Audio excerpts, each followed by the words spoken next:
અમદાવાદ ન્યાયદ્રષ્ટિ સમાચારમાં આપનું સ્વાગત છે। અમદાવાદના વેજલપુર વિસ્તારમાં સગીરા સાથે દુષ્કર્મના કેસમાં પોલીસે આરોપી યુવકની અટકાયત કરી છે। પોલીસના જણાવ્યા મુજબ જુનેદ ઉર્ફે અરમાન નામના યુવકે સગીરાને લગ્ન કરવાની લાલચ આપી ફોસલાવી હતી અને ત્યારબાદ તેની સાથે દુષ્કર્મ આચર્યો હોવાનો આરોપ છે। આરોપી સગીરાને અમદાવાદની અલગ અલગ હોટલોમાં લઈ ગયો હોવાની પણ પોલીસ ફરિયાદમાં વિગતો સામે આવી છે। સમગ્ર મામલો ત્યારે સામે આવ્યો જ્યારે સગીરાના એક મિત્રએ તેની માતાને એક લિંક મોકલી હતી। આ લિંક ખોલતા સગીરા અને આરોપી સાથે સંબંધિત વિડીયો મળી આવ્યા હતા।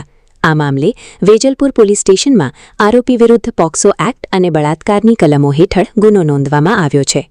પોલીસ તપાસમાં આરોપી આરો ફિલ્ટર ફિટ કરવાનું કામ કરતો હોવાનું પણ સામે આવ્યું છે। આ સમગ્ર મામલે વધુ તપાસ હાથ ધરવામાં આવી છે। રિપોર્ટર શરીફ ખાંચી, અમદાવાદ। આરોપી છે જુનેદ એની સાથેના વિદેશ વિડીયો હતા એટલે એને એ વખતે લીધેલી પુસ્તક તેમાં મૂકી દીધી આવી। ત્યાર પછી મેં એવું પણ જણાવ્યું કે 3 વર્ષમાં ઘણી વખતે મણિનગરની હોટલો પણ લઈ ગયો છે અને ત્યાં પણ બદલી કરી છે। તે અંતર્ગત વિજયપુર પોલીસે ગુનો દાખલ કર્યો છે અને આરોપીને અટકાયતમાં લીધેલું છે। પૂછપરછ ચાલુ છે। કેટલા સમયથી આ લોકોનો સંબંધ હતો અને મિત્ર સાથે દબાણ માટે શું કરતો હતો?